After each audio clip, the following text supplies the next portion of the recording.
Aujourd'hui pour vous parler d'une technologie, pas une technologie nouvelle ou un dernier framework, mais je suis simplement là pour vous parler d'une technologie qui est développée depuis 1995, mais qui est restée jusque-là dans les têtes des langages les plus populaires et les plus utilisés durant ces 11 dernières années, selon le sondage annuel réalisé par Stack Overflow. Donc, il s'agit du langage JavaScript, comme dit par le présentateur tout à l'heure. Donc, je vais commencer par la présentation. Donc, moi, c'est Modeste Bon. Je suis développeur JavaScript senior et créateur de contenu. Donc, je partage mes connaissances à mes temps libres sur ma chaîne YouTube DevPropulsor. Et mes technologies phares, c'est le JavaScript et Angular. Donc pour la présentation, donc je parlerai un peu ou je partagerai avec vous mon expérience sur le JavaScript et pourquoi le JavaScript est un langage dans lequel il faut investir ou parier en 2023, si ce n'est pas déjà le cas, et à l'avenir pour des personnes qui ne l'ont pas déjà fait. Donc je vais commencer en douceur par présenter ou faire une petite historique du langage JavaScript, qui est un langage que vous utilisez probablement ou dont vous entendez probablement parler dans votre quotidien, mais sûrement que vous connaissez moins. Parce qu'il y a beaucoup de préjugés autour de ce langage. Les gens se disent, est-ce que c'est le langage des débutants? Est-ce qu'on peut l'utiliser côté serveur pour faire des choses performantes et tout? Donc, je vais essayer d'apporter un peu d'éclaircissement sur ces différents points. Donc, nous allons commencer un peu par l'historique. Donc, initialement, le JavaScript est un langage qui a été créé en 1995 à l'origine pour servir à rendre des pages web dynamiques. Et c'est ce pourquoi beaucoup de personnes connaissent JavaScript jusque-là. Mais ceci a changé depuis 2009 avec la création de Node.js qui permet également d'exécuter du JavaScript côté serveur. Donc côté serveur, ceux qui connaissent par exemple PHP, Java, donc aujourd'hui, depuis 2009, le JavaScript permet de faire la même chose. Et depuis le 2009, ce langage a connu une expansion vraiment drastique qui s'est marquée précisément par la création de NPM que tout le monde connaît aujourd'hui, même pour installer Bootstrap aujourd'hui, vous utilisez NPM pour faire l'installation. Donc, quel que soit le projet que vous faites aujourd'hui, si c'est du projet web, donc vous allez forcément entendre parler de NPM.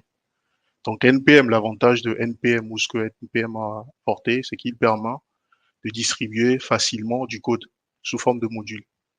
Donc, que ce soit une librairie, un bout de code, vous pouvez facilement partager cela en utilisant le NPM. Et ce que ça a apporté, c'est que la création de NPM s'est suivie de l'ère des outils et des frameworks JavaScript. Donc, nous avons une liste ici de frameworks qui ont suivi la création de NPM. On peut citer Angular, Vue, React et tout. Donc, nous avons également des librairies ou des frameworks côté mobile également qui permettent de faire du développement mobile. Donc, cette évolution s'est faite jusqu'à aujourd'hui. Et en 2003, ou pour ceux qui ne le savent pas, aujourd'hui, le JavaScript est le langage qui est omniprésent. Donc, dans tout ce que vous faites aujourd'hui, le langage JavaScript est le langage qui est omniprésent. Et c'est le langage qui ouvre plus de portes aux développeurs, pour ceux qui ne le savent pas. C'est un langage qui permet, par exemple, de programmer dans différents paradigmes, en utilisant plusieurs paradigmes de programmation. Donc, si vous utilisez le JavaScript, vous pouvez faire de la programmation orientée objet, de l'événementiel, du fonctionnel. Cela permet de faire d'utiliser beaucoup de paradigmes de programmation. Et c'est un langage aussi qui offre un vaste écosystème de bibliothèques qui vous permettent, par exemple, de faire du développement web, du développement desktop, mobile, etc. Et il y avait même certains speakers qui ont déjà parlé de certains de ces frameworks comme le Qwik, par exemple, Ionic, etc. Donc, c'est tout un vaste écosystème qui ouvre beaucoup de portes aux développeurs. Donc, l'avantage de cela, c'est que vous apprenez juste un seul langage et vous utilisez cette connaissance pour faire beaucoup de choses. Donc, lorsque vous mettez à jour vos connaissances, vous le mettez à jour pour faire tout ce que vous faites, en fait. Pas besoin de switcher de langage d'un projet à un autre. Donc, vous apprenez un langage et vous l'utilisez pour faire plusieurs choses.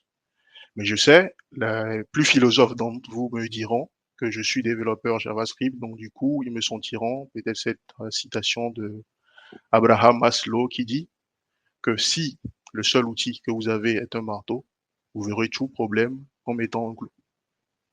C'est vrai, vous avez en partie raison, mais il faut savoir que même si le JavaScript est utilisé aujourd'hui pour faire tout, ou que ça peut être utilisé pour répondre à des multitudes de besoins, cela ne reste pas une solution miracle à tous les besoins. Et pour cela, il faut connaître mieux le langage pour savoir quand ne pas l'utiliser. Et ceci nous amène au prochain point, qui est la force du JavaScript.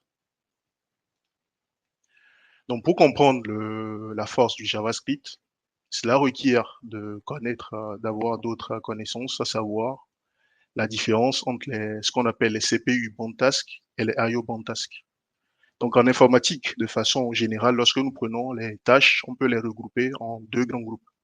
Donc, nous avons d'abord les tâches qui consomment beaucoup de puissance de calcul, c'est-à-dire les tâches comme les tâches de calcul, les algorithmes poussés de calcul de chemin, les calculs mathématiques, la compression d'images, le traitement d'images et tout ça, c'est des tâches qui demandent beaucoup de puissance de calcul. Donc, une forte utilisation du processeur. Donc, pour optimiser ces genres de tâches, la solution, c'est d'utiliser ce qu'on appelle le multithreading. Et le multithreading, c'est une façon de faire qui consiste à diviser une tâche complexe en petites tâches et à les exécuter de façon simultanée sur des processeurs différents. Donc là, on appelle cela le parallélisme et cela est différent de la concurrence.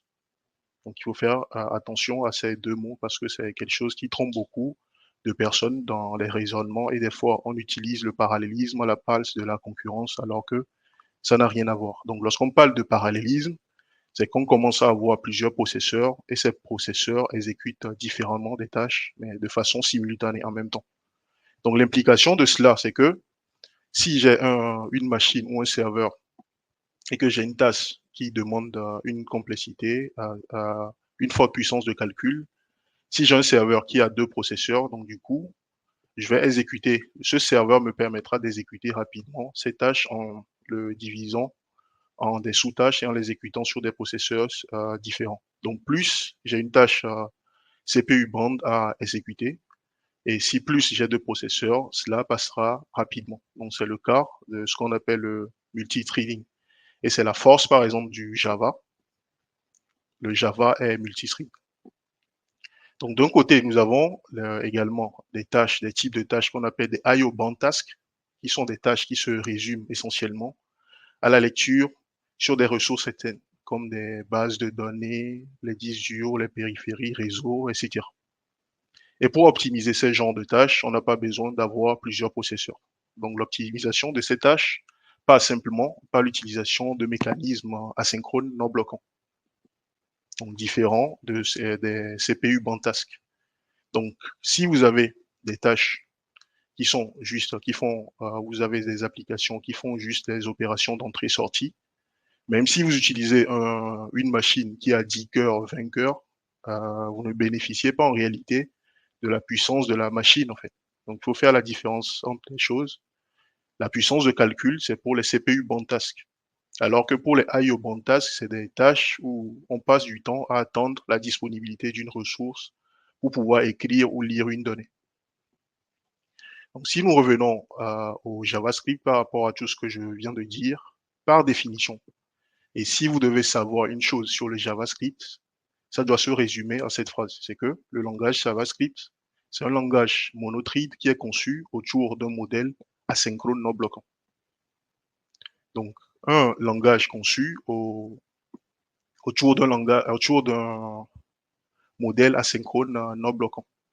Donc, du coup, cela implique que le JavaScript est très efficace lorsqu'il s'agit de traiter les tâches asynchrones, c'est-à-dire tout ce qui est tâches de lecture, écriture, appel réseau, des choses comme ça.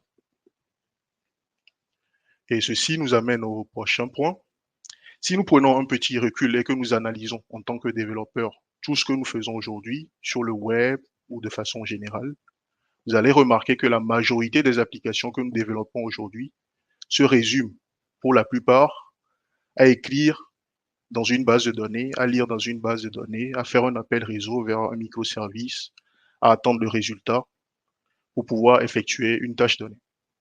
Donc, bref, toutes ces tâches que nous réalisons, ou la majorité des applications que nous réalisons aujourd'hui, se résument à faire des opérations d'entrée-sortie. Et l'implication de cela, c'est que le JavaScript est donc le langage, le meilleur langage, ou le langage qui est adapté à ces genres d'opérations ou de tâches. Et cela justifie donc l'utilisation du JavaScript parce qu'il s'agit de traiter plusieurs milliers de requêtes par seconde pour des applications web côté serveur. Et c'est ce qui fait donc la force de ce langage. Donc si vous devez retenir une chose, c'est que ce langage est à utiliser lorsque vous avez des opérations d'entrée-sortie à faire. Mais la question que certains d'entre vous vont me poser, c'est que c'est quoi l'implication pour les CPU Bantask? Eh bien, c'est une reproche qu'on fait souvent au JavaScript et cela depuis des moments. Mais finalement, ce que l'équipe derrière ce langage a fait, c'est de mettre en place une fonctionnalité qui permet aujourd'hui de pouvoir exécuter des codes qui demandent beaucoup de temps dans un thread qui est séparé, dans un thread plutôt qui est séparé du thread principal. Et cela sans impacter le thread principal, vu que ce langage est un langage monothread. Donc monothread, ça veut dire que j'ai une seule call stack. Et si je me mets à exécuter des tâches qui prennent du temps, du coup, ça va impacter la réactivité de mon application. Donc du coup, côté front ou dans le navigateur plutôt, côté client, nous avons les web workers. Et du côté serveur, nous avons les worker threads qui vous permettent aujourd'hui de compenser ce manquement du JavaScript. Mais encore une fois, supposons que nous n'avons pas cette fonctionnalité de worker. Aujourd'hui, si nous poussons encore l'analyse plus loin, nous sommes aujourd'hui dans un monde de microservices. Donc, on fonctionne aujourd'hui en termes de microservices. Et l'avantage des microservices, c'est que vous pouvez faire cohabiter des applications qui sont développées dans différents langages en utilisant des stacks différents. Donc, vous pouvez faire cohabiter toutes ces applications pour un projet donné. Donc, c'est l'avantage d'utiliser les microservices. Donc, si on voit la chose sur un autre angle, c'est qu'on pourrait faire, même si on ne passe pas par les web workers ou les worker threads, vu que par conception, le langage a été créé pour exécuter facilement les IO bound tasks. Ce qu'on peut faire pour une application donnée, c'est de simplement développer les parties qui consomment en puissance ou qui ont besoin d'une grande puissance de calcul en utilisant des langages qui sont forts pour cela. Comme exemple, nous avons Rust ou Go, qui sont des langages multithread qui sont très puissants. Donc, on peut les utiliser pour développer la partie qui demande des fortes puissances de calcul et déléguer la partie qui prend en entrée les requêtes utilisateurs, par exemple, à Node.js, à Burn ou à Deno, comme vous voulez, pour pouvoir récupérer les requêtes, les passer aux microservices qui ont des fortes puissances de calcul et ensuite envoyer les résultats issus des calculs aux clients, c'est-à-dire aux applications qui font les requêtes. Et cela, si nous, suite à cette analyse, on peut simplement dire que finalement, la faiblesse du JavaScript est négligeable comparée à ses avantages. Et nous avons vu également que la majorité des applications que nous développons aujourd'hui